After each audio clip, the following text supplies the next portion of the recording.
할렐루야. 오늘 가정의 달을 맞이해서 저는 오늘 성경적인 부모와 자녀의 관계, 성경적인 부모와 자녀의 관계라는 제목으로 말씀을 증거하겠습니다. 안산에 있는 어느 교회에서 실제로 일어난 일입니다. 고등부에 다니는 학생의 아버지가 알코올 중독자였어요.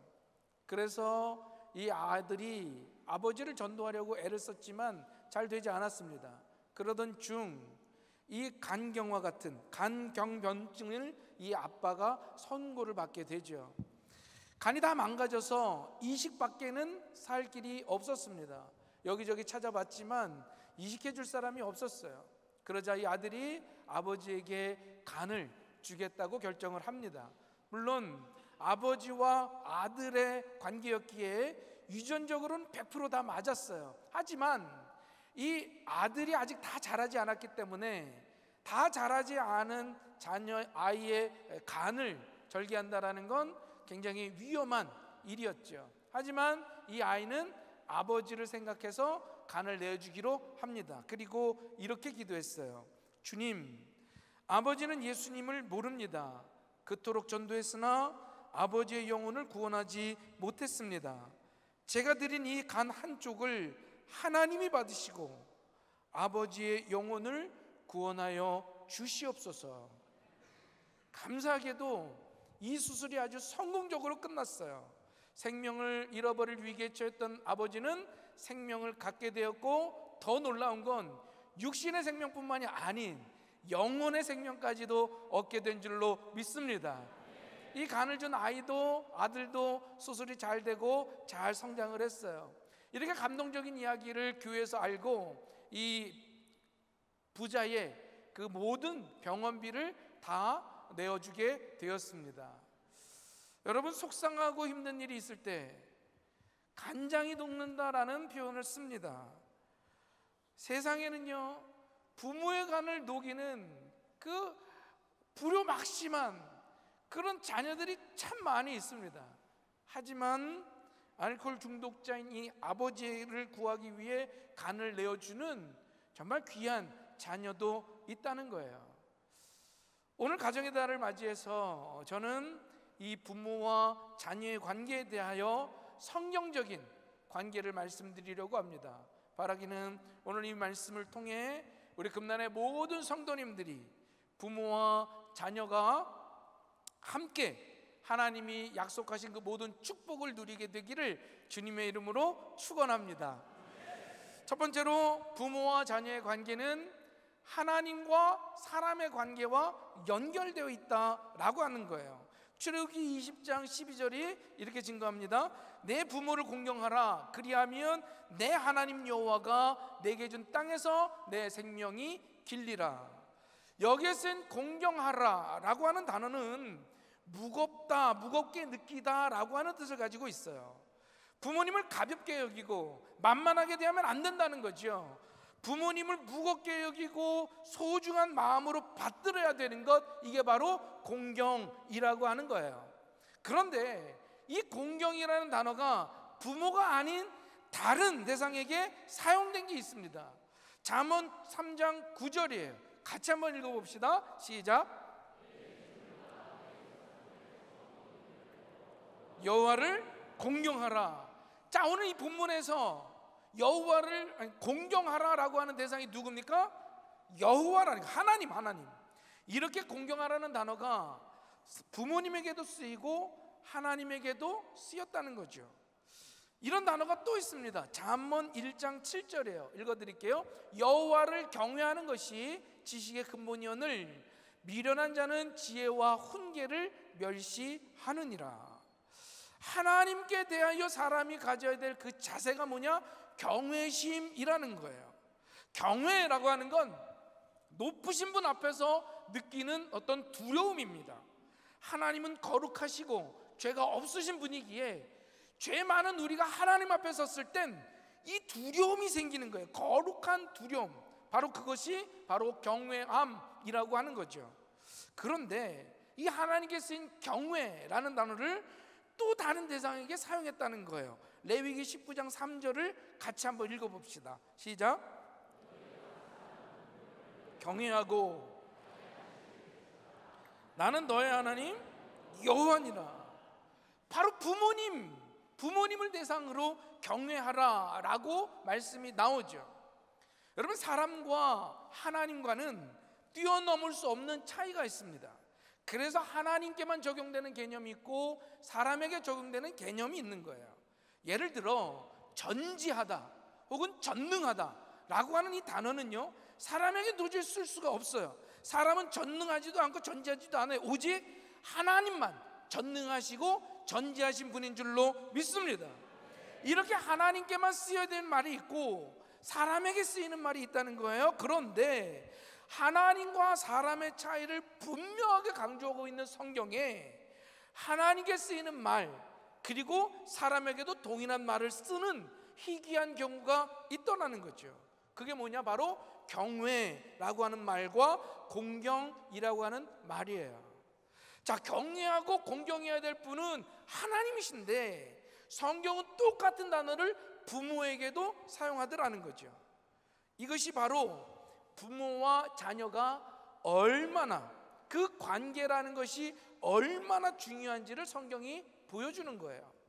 여러분, 부모와 자녀와의 그 관계는요, 하나님과 사람과의 관계와 연결이 되어 있어요. 인간의 삶을 실제로 연결해 보면 이 사실이 아주 정확하다라는 걸 우리는 알게 되죠. 사람이 처음 엄마 뱃속에서 나왔을 때 여러분, 그 아이에게 부모는 어떤 분일까요? 반드시 필요한 분이죠. 어느 정도로 필요하냐? 그분이 없으면 그 아이는 죽게 되는 거예요. 부모가 먹여주지 않으면 이 아이는 먹을 수가 없죠. 부모님이 입혀주지 않으면 이 아이가 건강하게 자랄 수가 없어요. 부모님께서 하나부터 10까지 돌봐주시지 않으면 이 아이는 도저히 살 수가 없는 입장입니다. 이런 아이와 부모의 관계를 절대 의존의 관계라고 얘기할 수가 있어요. 부모는 아이에게 있어서 절대적으로 필요한 사람인 거죠. 그분이 없으면 나는 죽을 수밖에 없는 거예요. 자, 이런 절대 의존적인 관계가 부모와 나와의 이 관계 이외에 또 다른 관계가 우리에게 있습니다. 누구와의 관계일까요? 그렇죠. 하나님과 사람의 관계, 하나님과 나와의 관계가 바로 그 절대 의존의 관계예요. 사람은 하나님께 절대적으로 의존해서 살아갈 수밖에 없습니다. 여러분, 하나님이 없으시면 우리는 단 한순간도 살아갈 수가 없어요. 저와 여러분이 하나님 없이 살아갈 수 없음을 깨닫기를 바랍니다. 그래서 이 하나님과의 관계를 사람은 태어나면서부터 부모로부터 배우게 되는 거예요. 이게 바로 창조의 신비인 거죠. 섭리인 거예요. 하나님은 부모와 자식과의 관계를 통해서 하나님과 인간과의 관계를 보여주고 계시는 거예요. 그래서 성경에는 하나님과 사람 사이에 쓰는 단어를 부모와 자녀 간에도 동일하게 사용하고 있다는 거죠. 하나님과 부모를 공경하고 경외하라 라고 성경이 말하고 있죠. 이 자리에 앉아 계신 많은 부모님들은 이 말씀 앞에서 깊이 책임감을 느껴야 돼요. 왜냐? 여러분들의 자녀들이 여러분과의 관계, 여러분들의 자녀와 여러분들의 관계를 통해서 하나님을 알게 된다라는 거예요. 하나님을 체험하게 된다는 거죠. 실제로 우리가 사람이 누구에게 권위를 배웁니까? 아버지에게서 권위를 먼저 배워요. 누구에게 처음 사랑을 배웁니까? 어머니에게 그 사랑을 배우게 되는 거죠. 그래서 아버지와의 관계가 좋지 못한 사람은 하나님을 믿는데도 굉장히 어려움을 겪습니다. 어떤 사람은 그래서 아버지와 관계가 단절되면 하나님과의 관계도 끊는 사람을 봤어요. 제가 그런 사람을 봤어요. 어머님으로부터 따뜻한 사랑을 받지 못한 사람은 어떤 성령의 체험도 어려움을 느끼더라는 거예요. 잘났건 못났건 우리를 그냥 있는 그대로 사랑해 주시는 어머니의 사랑을 배우지 못하니 하나님께서 있는 그대로 사랑하시는 우리를 잘 이해 못하는 거예요. 왜? 나는 살아오면서 엄마가 내가 뭐 꼭 잘해야 되고 똑똑해야 되고 멋진 걸 해놔야 그래야 좀 사랑을 줬는데 하나님이라고 나를 뭐 그렇게 그냥 아무 대가 없이 사랑해 주겠어? 라고 그 사랑을 못 믿는 거죠. 여러분, 우리 하나님의 사랑은 대가 없는 사랑인 줄로 믿습니다. 여러분을 있는 그대로 사랑해 주실 줄로 믿습니다. 그래서 우리가 아직 죄인 되었을 때에 아들을 보내주심으로 사랑을 확증하셨다라고 성경은 증언하고 있는 거예요. 우리 주변에 보면 이상하게 이 신앙생활이 힘든 분들이 있어요. 머리로는 다 이해해요. 또 행동으로도 열심히 노력해요. 그런데 교회 다니는데 마음이 편치 않아. 어딘가 자꾸 불편하고 힘들어. 왜? 보니까 그분들은 부모와 자녀 그 관계 속에서 어떤 아픔이 있었더라는 거죠. 그런 그 상처받은 것 때문에 그 신앙생활에서 우리 하나님 아버지와의 관계가 잘 어려운 사람들이 있는 것 같아요. 하나님이 사랑하시는 우리 부모 되신 금난의 성도 여러분, 우리의 자녀들이 마음껏 하나님을 믿고 즐거이 헌신할 수 있도록 여러분 성경을 따라서 자녀를 훈계하고 사랑하고 양육해 주시기를 간절히 부탁을 드립니다. 오늘 예배 참석한 자녀들도 마찬가지예요. 이 말씀을 깊이 깨달아야 돼요. 여러분, 하나님이 얼마나 높으신 분입니까? 하나님이 얼마나 소중한 분이세요? 하나님이 내 앞에 계시다면 여러분, 우리가 얼마나 조심하겠습니까? 그 하나님을 제대로 공경하고 제대로 경외하려면 여러분, 집에서부터 부모님께 공경과 경외를 드리는 훈련을 해야 된다라는 거예요. 엄마가 몰라, 아빠가 몰라, 그냥 무시하고 하는 게 아니라 하나님을 공경하듯이 여러분 부모를 공경하고 경외할 줄로 믿습니다. 물론 부모님도 사람이기에 실수할 때가 있죠. 아니, 많죠. 부모가 사람인데 얼마나 실수 많이 합니까? 그래서 자녀들의 가슴에 아픔을 주는 경우가 참 많아요. 이 상처를 주는 경우도 너무 많아요. 자식된 입장에서 여러분 그게 섭섭할 수도 있고요, 마음이 아플 수도 있습니다. 하지만 부모님은 나에게 생명을 주신 분 아닙니까? 아버지 없이 태어난 사람 없어요. 어머니 없이 만들어진 사람도 없다는 거예요. 나에게 생명을 주신 그 분을 존중하고 공경하는 훈련이 돼야 생명의 근원이 되시는 우리 하나님을 올바로 섬기게 될 줄로 믿습니다. 바라기는 우리 금난의 모든 부모님과 자녀들은 하나님의 말씀 위에 세워져서 건강하고 행복한 가정을 이루게 되기를 주님의 이름으로 축원합니다. 두 번째로, 부모를 공경하면 하나님이 약속하신 축복을 받습니다. 출애굽기 20장 12절이에요. 내 부모를 공경하라, 그리하면 내 하나님 여호와가 내게 준 땅에서 내 생명이 길리라. 이 말씀은 이스라엘 백성들이 애굽을 탈출하여 시내산에 도착했을 때 그들에게 주신 말씀이에요. 부모를 공경하면 하나님이 주신 그 땅에서 내 생명이 길어지게 돼 라고 말씀하신 거죠. 계속해서 신명기 오늘 본문 말씀이에요. 5장 16절 다 같이 읽어볼까요? 시작.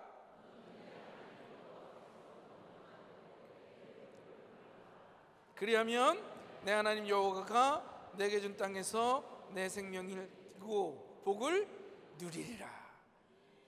이 말씀은 이스라엘 백성들이 40년의 광야 생활을 지나고 이제 적과 꿀이 흐르는 가나안 땅 바로 앞에 있을 때 하나님 모세를 통해서 주신 말씀이죠. 세월이 흘렀지만 말씀은 변하지 않았어요. 지금 신명기의 말씀은 출애굽기 때의 말씀이 그대로 반복되었습니다. 그러나 특별한 것이 하나 더 첨가가 되었죠. 무슨 말이 추가되었을까요? 출애굽기에 보면 네가 부모를 공경하라 그러면 내가 준 땅에서 내 생명이 길리라 라고 했어요. 신명기에서는 생명이 길고 하나 더 복을 누리리라 라고 말씀하신다는 거죠. 여러분, 한국 사람들이 그렇게 좋아하는 그 축복, 축복이 이 말씀에 들어있다는 거예요. 신약성경을 한번 넘어가 볼까요? 에베소서 6장 1절부터 3절이에요. 제가 읽어드릴게요. 자녀들아, 주 안에서 너희 부모에게 순종하라. 이것이 옳으니라. 내 아버지와 어머니를 공경하라. 이것이 약속이 있는 첫 계명이니 이로써 내가 잘되고 땅에서 장수하리라. 자, 구약에서 부모를 공경하면 생명이 길어진다고 했는데 신약에 와보니까 장수한다, 똑같은 표현이죠. 장수한다고 표현했어요. 그리고 한마디가 더 추가됩니다. 어떻게? 잘되고. 출애굽기와 신명기 그리고 에베소서 계속 반복하면서 부모를 공경하라 라고 말씀하고 있죠. 특이한 점은 반복하면서 계속해서 축복이 늘어. 처음에는 출애굽기에 하나님이 주신 땅에서 생명이 길리라. 신명기 갔더니 생명이 길어지고 복도 주시겠대. 에베소서에 갔더니 생명이 길어지고 복도 주고 네가 잘 될 것이다. 야, 얼마나 좋아요. 우리 한국 사람이 좋아하는, 그토록 갖고 싶어하는 축복이 이 말씀에 다 들어있어요. 여러분, 누구나 잘 되고 싶지 않습니까? 아니에요? 여러분, 잘 되고 싶지 않습니까? 누구나 오랫동안 건강하게 오래 살고 싶지 않아요? 누구나 복 받고 싶어 해요. 그런데 부모를 공경하면 성경에 약속한 이 축복을 다 받을 수가 있다는 거죠. 바라기는 효자가 받고 효녀가 받는 이 축복을 우리 금난의 모든 성도님들이 받기를 주님의 이름으로 축원합니다. 우리 옆에 사람한테 좀 얘기해 주세요. 효자와 효녀가 받는 축복을 받읍시다. 그래요. 그런데 이 말씀과 아주 정반대되는 말씀도 성경에 많아요. 부모를 공경하면 축복을 받는다라는 말씀이 반복된 것처럼 부모를 공경하지 않으면 저주받는다라는 말씀도 많아요. 그 대표적인 그 한 구절, 잠언 30장 17절이에요. 요건 같이 읽읍시다. 한번 읽어봐야 돼. 다 같이 시작. 조롱하며 골짜기의 까마귀에게 쪼이고 독수리 새끼에게 먹히죠. 여러분, 정말 무서운 말씀 아니에요? 앞에서 말씀드린 것처럼 이 공경 정말 무겁게 여기는 거예요. 그런데 아버지를 공경하지 않고 조롱해, 어머니에게 순종하기 싫어해, 그러면 까마귀가 날라와요. 독수리가 공격해요. 그것도 어디를 공격합니까? 눈을 공격하는 거예요. 눈을. 까마귀에게 눈이 막 쪼이고 그냥 독수리가 눈을 다 파먹는 거예요. 여러분, 얼마나 무서워. 저는 우리 금난의 성도님들이 이 불효자에게 내리는 심판과 저주는 피해갔으면 좋겠어요. 우리 옆에 사람한테 얘기해 줍시다. 불효자에게 내리는 심판과 저주는 피해갑시다. 아멘? 불효자에게 내리는 저주, 심판 피해야 돼요. 자, 그런데 이 부모님을 공경할 때 주시는 축복의 말씀에 우리가 특히 기억해야 될 것이 하나 있어요. 그냥 생명이 긴 것이 아니라 여호와가 내게 준 땅에서라고 말씀하고 있다는 거죠. 하나님께서 이스라엘 백성들에게 젖과 꿀이 흐르는 땅을 주셨죠. 이렇게 하나님이 주신 땅은 절대로 팔지 못했습니다. 부모가 땅에서 농사를 짓다 자녀들에게 물려주게 되어 있는 거예요. 이렇게 토지나 재산을 상속하게 되면 반드시 문제가 생기더라고요. 자녀들이 부모에게 땅만 받고 효도는 안 해. 요즘 이런 사람들이 얼마나 많아요. 재산만 미리 받고, 빨리빨리 나한테 좀 줘, 줄 거 줘. 물려받고 늙고 병든 부모는요, 내팽개치는 자녀들이 얼마나 많은지 몰라요. 그러니 연세드린 부모님이 어떻게 해? 내가 이거 안 준다. 내가 죽을 때까지 들고 있다가 내가 조금씩 떼주는 거, 그죠? 완전히 주면 안 된다고 막 주변에서 그런 얘기도 하고 그런 분들도 있잖아요. 왜? 받고 닦아버리는 거예요. 여러분, 출애굽기에 신명기에 1차적으로 이런 문제를 지적한 겁니다. 부모를 통해서 땅만 받지 말고 땅을 물려주신 부모를 공경하지 않으면 그 땅에서 네 생명이 길지 못할 거라는 거죠. 부모의 재산만 챙기고 나이가 들어서 힘없는 부모 봉양하지 않는다? 그 재산 오래 누리지 못한다는 거예요. 반대로 자식들 키우느라고 지치고 병든 부모님을 참 우리가 정성으로 돌보면 그 부모를 통해서 하나님께서 주신 그 땅에서 오래오래 번영을 누리는 줄로 믿습니다.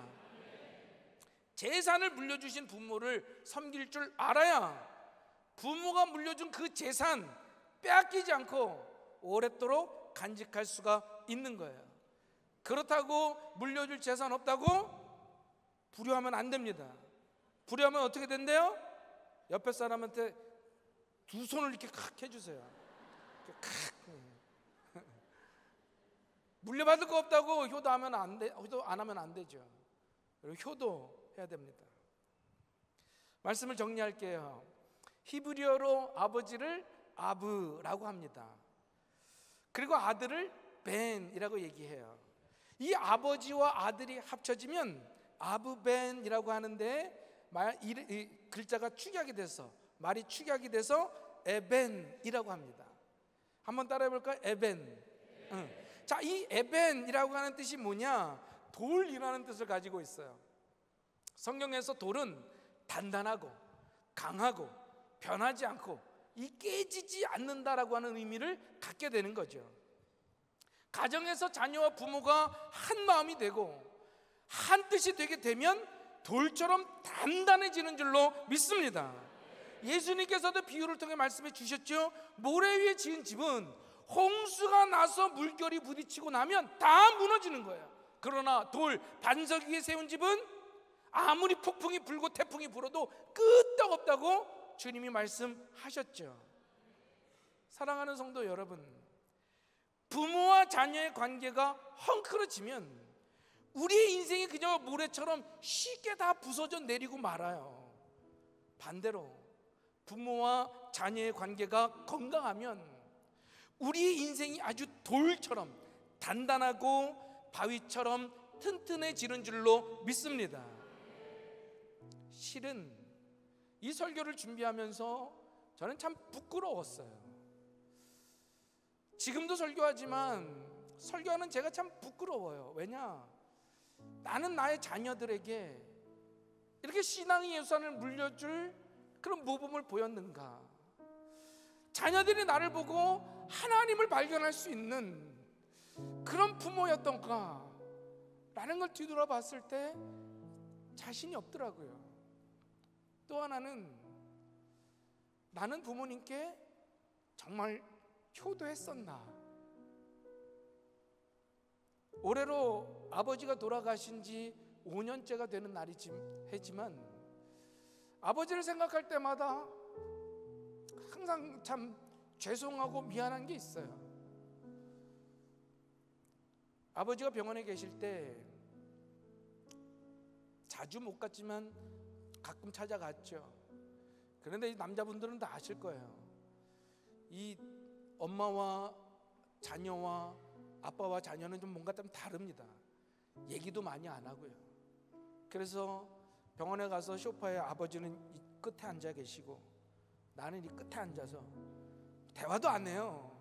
그냥 핸드폰만 보고 앉아 있고, 이러다 30분 지나고 아버지 나 이제 갈게요 하고 온 적이 많았습니다.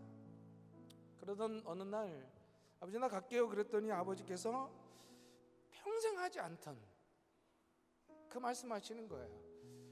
왜 벌써 가? 좀 더 있다가.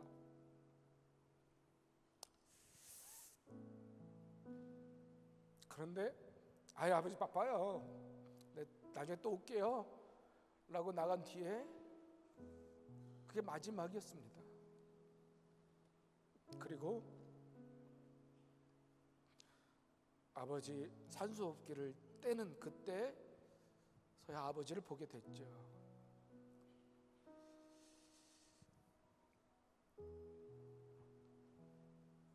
사랑하는 성도 여러분,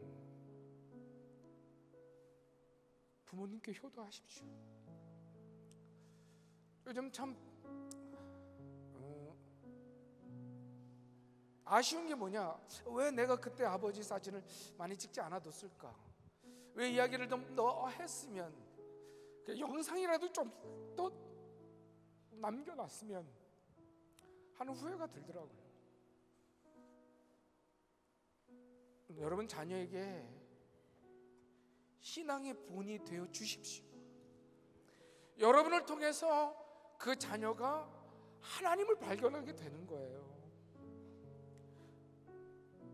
혹시 그 관계가 잘못돼서 우리 자녀가 하나님을 바로 보지 못하면 어떻게 됩니까? 그래서 하나님을 떠나면 어떨 거예요? 저는 우리 금난의 모든 성도님들이 참으로 효도하고 자녀들에게 신앙이 본이 되어 주는 그런 부모와 자녀가 되었으면 좋겠습니다. 그렇게 부모와 자녀가 신앙으로 결합될 때 우리의 가정은 아버지와 아들이 합쳐서 에벤 단단한 돌이 되듯이 흔들림 없는 믿음의 가정이 될 줄로 믿습니다. 바라기는 하나님의 말씀을 따라서 부모와 자녀가 돌처럼 결합하고 그 위에 하나님의 은혜와 축복이 쏟아지는 우리 금난의 모든 가정들이 다 되기를 주님의 이름으로 축원합니다. 주님의 이름으로 축원합니다. 오늘 말씀 생각하면서 찬양하고 함께 기도했으면 좋겠어요. 하나님은 너를 지키시는 자, 하나님은 너를 지키시는 자, 그늘 되시니 낮의 해와 너를 잊지 못하리. 하나님은 너를 지키시는 너의 환난을 면케하시니 그가 너를 지키시리라. 너의 주님 지키시리라. 눈을 들어 선을 보아라. 너의 도움 어디서 오나. 천지 지으신 너를 만드신 여호와께 눈을 들어 산을 보라. 눈을 들어 산을 보아라. 너의 돈 어디서 오나.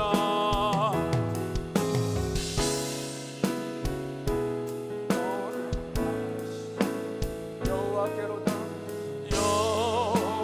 여호와께로다.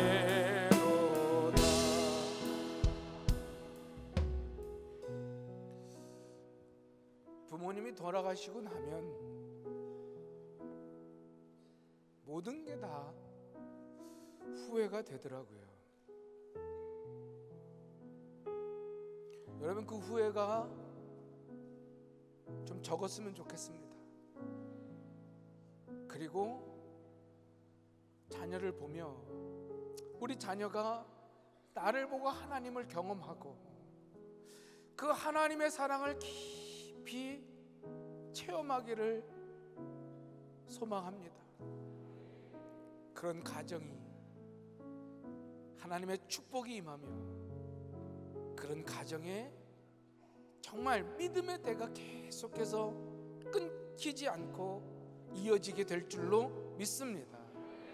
여러분, 오늘 그 기도합시다.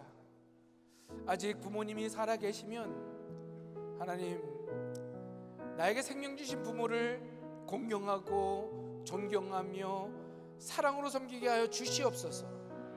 또 여러분 자녀에게 내가 믿음의 본이 되어서 정말 나를 통해 하나님을 발견할 수 있는 그 기회가 되게 하여 주시옵소서 라고 이 시간 다 함께 주여 한번 부르짖고 간절히 기도합시다.